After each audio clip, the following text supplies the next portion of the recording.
요한계시록 10장 1절에서 11절까지의 말씀입니다. 내가 또 보니 힘센 다른 천사가 구름을 입고 하늘에서 내려오는데 그 머리 위에 무지개가 있고 그 얼굴은 해 같고 그 발은 불기둥 같으며 그 손에 펴놓인 작은 책을 들고 그 오른발은 바다를 밟고 왼발은 땅을 밟고 사자에 부르짖는 것 같이 큰 소리로 외치니 외칠 때 7 우레가 그 소리를 발하더라. 7 우레가 발할 때 내가 기록하려고 하다가 곧 들으니 하늘에서 소리나서 말하기를 7 우레가 발한 것을 임봉하고 기록하지 말라 하더라.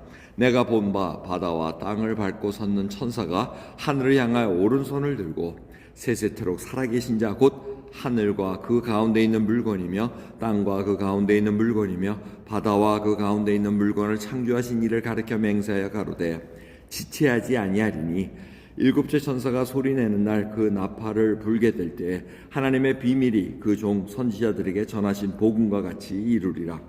하늘에서 나서 내게 들리던 음성이 곧 내게 말하여 가로되 내가 가서 바다와 땅을 밟고 섰는 천사의 손에 펴놓인 책을 가지라 하기로 내가 천사에게 나아가 작은 책을 달라 한즉 천사가 가로되 갖다 먹어 버리라.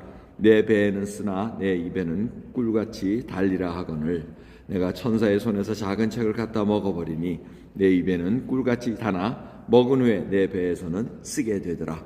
저가 내게 말하기를 내가 많은 백성과 나라와 방언과 임금에게 다시 예언하여야 하리라 하더라. 아멘. 아직 7째 나팔이 불기 전입니다. 그리고 지금 요한이 힘센 다른 천사가 구름을 입고 하늘에서 내려오는데 어디를 밟고 있습니까? 바다와 땅을 양쪽을 밟고 있습니다. 그 얘기는 온 천하에 이제 이 일이 이루어질 거라는 것을 알고 있는데 작은 책을 들고 있다는 겁니다. 그래서 여러분 이 작은 책 내용이 뭔가 싶을 텐데 이 쭉 읽어보니까 뭔 것 같습니까? 복음이 이루어진다는 얘기입니다. 복음이 완성이 된다는 겁니다. 예수님께서 얘기하시고 종말의 때를 알려주시고 그리고 마지막 주님이 오실 때는 어떻게 된다고요? 모든 것이 재판, 심판자로서 오셔서 악인과 의인을 골라내고 영원한 그 나라에 이제 들어갈 수 있는 그 길을 보여주시는데 그걸 지금 보여주는 것입니다. 그러면서 우레 소리가 나올 때 우레 소리는 임봉해서 기록하지 말라고 얘기합니다. 이게 주님이 때에 오는 것이 다 가려져 있기 때문에 그것을 모든 것이 다 숨겨져 있고 아직까지 나타나지 않았다는 것을 볼 수가 있습니다. 그런데 이 힘센 천사가 어떻게 합니까? 5절 보면 오른손을 들었다고 얘기합니다. 오른손을 들었다는 것은 맹세한다는 겁니다. 그 맹세는 자가 누구에게 맹세를 합니까? 바로 창조주신 하나님 앞에 맹세하는데 지체하지 않겠다고 얘기합니다. 이것은 반드시 이루어진다는 얘기고 이 일이 일어날 때는 완성될 수밖에 없다는 것을 얘기하는데 그 책을 요한에게 이제 먹으라고 얘기를 합니다. 먹었을 때 어떻게 합니까? 입에는 다는데 배에는 쓰다. 그 얘기는 뭡니까? 하나의 말씀이 입에 굉장히 좋고 달지만은 그것을 선포하려고 그러니 힘이 든다는 얘기입니다. 여러분 이 심판의 메시지를 전할 때 그냥 얘기하는 게 쉬울 것 같습니까? 요한도 지금 어디에 합니까? 내가 많은 백성과 나라와 방언과 임금에게 다시 예언하여야 하리라 이렇게 얘기합니다. 자기가 가진 하나의 말씀 하나님께서 심판하십니다. 믿지 않는 자에게는 엄청난 고통과 어려운 일과 환난과 다 지나가고 이제 하나님께서 심판주로 오십니다라는 얘기가 그냥 아무 감정이 없으면 그냥 얘기할 수 있습니다. 근데 그 고통을 같이 느낄 때 저 영혼도 예수 그리스도를 믿고 하나님 앞에 나가는 그 은혜를 받은 거 좋은데 그걸 모르는 자에게 전할 때 얼마나 마음이 쓰리고 아프겠습니까?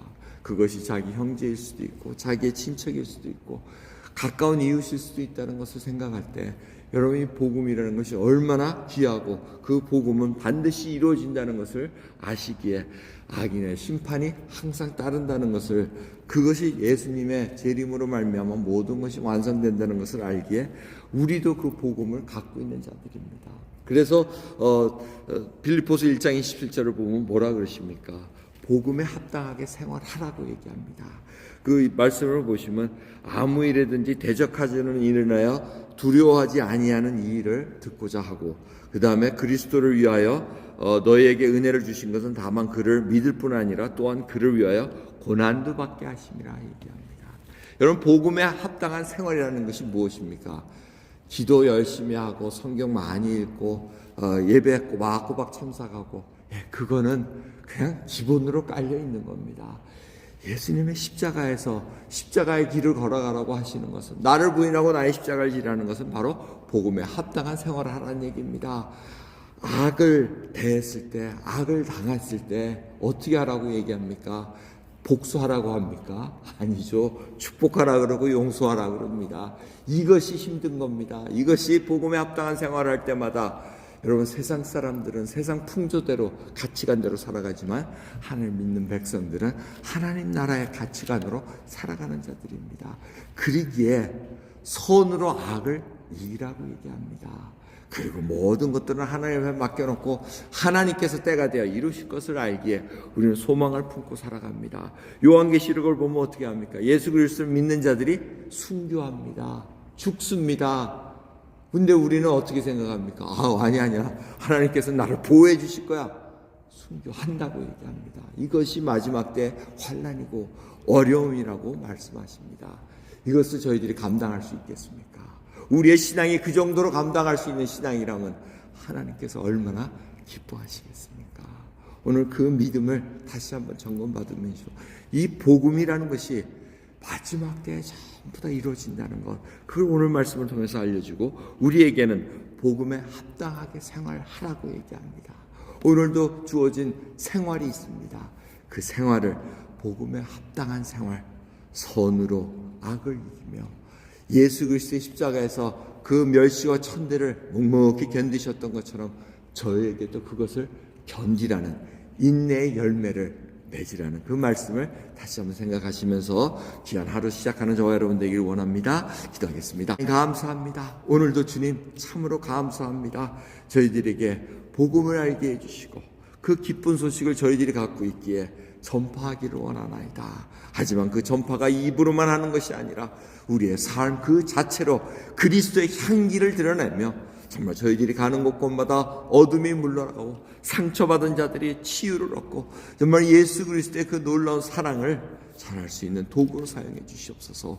오늘도 주를 사랑한다는 그 고백으로 하루를 시작하며 마치게 해 주옵소서. 감사드리며 예수 그리스도의 이름으로 기도드리옵나이다. 아멘.